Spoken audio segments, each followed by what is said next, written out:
মূসা নবীর হাতে কেন সব সময় লাঠি থাকতো? মূসা আলাইহিসসালামের কাছে লাঠি ছিল এক পছন্দের বস্তু। প্রথম অবস্থায় তিনি তার লাঠি ব্যক্তিগত কাজে ব্যবহার করতেন, যেমন পশুদের জন্য গাছ থেকে পাতা পেড়ে দেওয়া এবং লাঠিতে ভর করে চলাফেরা করা। কিন্তু মূসা আলাইহিসসালাম তার লাঠির প্রতি এতটাই যত্নবান ছিলেন যে যা দেখে আল্লাহ তাআলা তার লাঠির মধ্যে অলৌকিক ক্ষমতা দিয়ে দিয়েছিলেন। এই লাঠিতে এতটাই ক্ষমতা ছিল যে মূসা আলাইহিসসালাম যখনই তার লাঠি মাটিতে ফেলে দিত তখনই সেই লাঠি বিশাল বড় একটি সাপে রূপ ধারণ করত।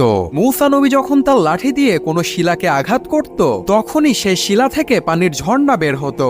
ফেরাউনের হাত থেকে যখন কোনো বাঁচার পথ ছিল না তখন এই লাঠি দিয়ে সমুদ্রতে আঘাতের ফলে সমুদ্র দ্বিখণ্ডিত হয়ে রাস্তা তৈরি হয়ে গিয়েছিল। অর্থাৎ মূসা আলাইহিসসালামের লাঠি ছিল তার জন্য মুজেজা। আপনারা এমন ইসলামিক ভিডিও ভালোবেসে থাকলে চ্যানেলটি অবশ্যই সাবস্ক্রাইব করবেন।